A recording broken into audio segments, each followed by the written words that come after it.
when shooting something that's as sort of intense and sort of as unforgiving as the Rover, I was wondering if that kind of atmosphere, that sort of spirit, emanates off screen as well. Are you able to sort of have a laugh off screen, or is it all quite a solemn affair when shooting a film of this ilk?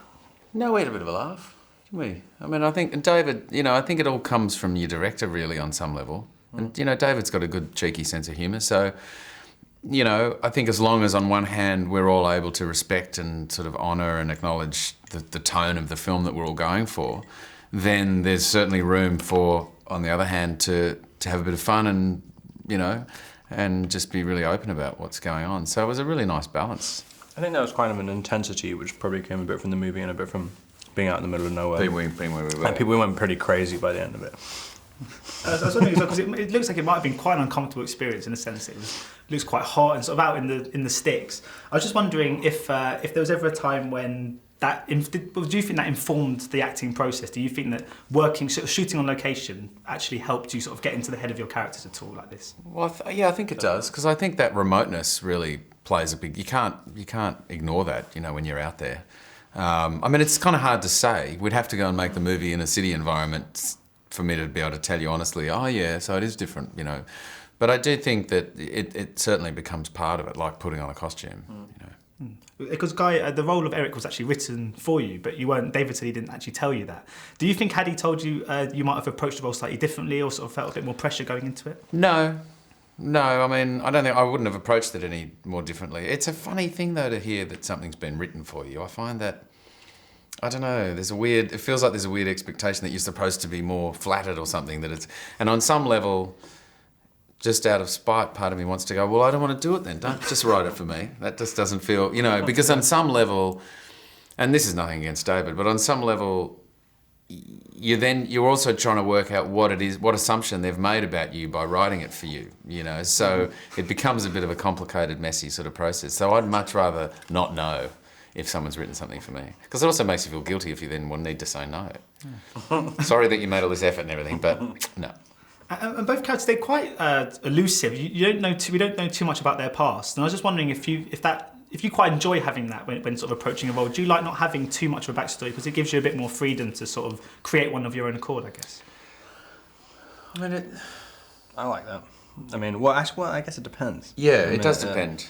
I mean, I really liked it on this. I love the fact that there's the one scene where by the campfire, and suddenly go into one really, really detailed bit of exposition, like with absolutely no build up to it, and I was like, I thought that was just so cool in the script, and that you basically had to draw everything from a character from that one speech and try and put it into everywhere else. And I think there's different elements, because there's your backstory, but there's also just your personality, your character's personality. And I think, for both of us and for me particularly, or what I'm aware of, was really just trying to understand through David who this guy was now, who he used to be before the sort of, the 10 years ago kind of collapse or whatever, and who he is now. Backstory, it's important to a degree, but it often doesn't come into play in the movie itself, but personality is important. And Robert, of course, I mean, this is another example of yet another sort of diverse and eclectic project for you that shows that, you really are moving away from the kind of Twilight sort of franchise and sort of trying different things. But I mean, you have got a huge following as a result of the Twilight movies. I was just wondering, do you ever have to bear them in mind when picking projects? Is that ever a hindrance when knowing that this isn't a film that they'll enjoy? Is that ever anything you have to consider? I don't really think about it. I don't really know who any audience is, really, apart from, I guess people who turn up at the premieres. But yeah, I mean, I don't know. I think if you try and do challenging stuff, I think it's just if you respect an audience, then that's the only thing you can do, really. You do kind of ambitious, challenging things, and hopefully at least one other person in the world will like it. I mean, you can never predict what someone's going to like or not.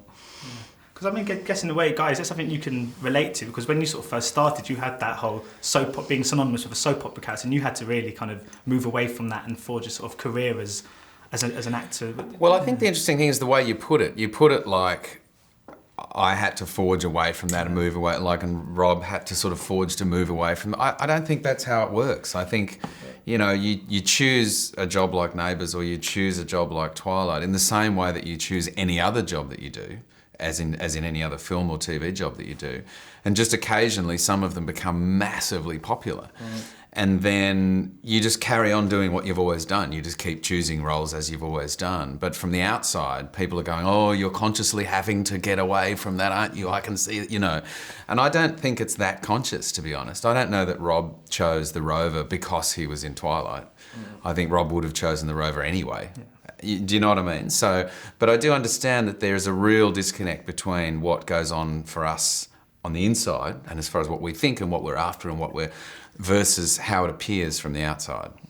So, you know, it's an interesting kind of world that we live in. And just my final question is, obviously this film, in a sense, is about sort of possession. It's set in sort of 10 years into the future, and a man who has something very dear to him that he wants to hold on to. I was wondering, if this happened in real life, what possession would you most like to have in 10 years' time and hold most dearest? Packet of cigarettes. You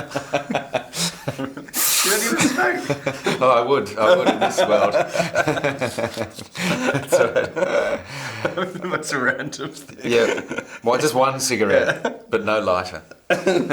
Looking for that lighter. Just I don't a bag know. of sand. Bag of sand. Yeah, Just in case. probably one of my guitars, I reckon. Although I don't know. Then you'd have to lug an amp around with you as well. Yeah, you'd need the car. You'd need the car. I don't know. One of my Basenjis. One of the dogs. It's just one of them. Yeah. Then they can choose amongst themselves which one it's going to be.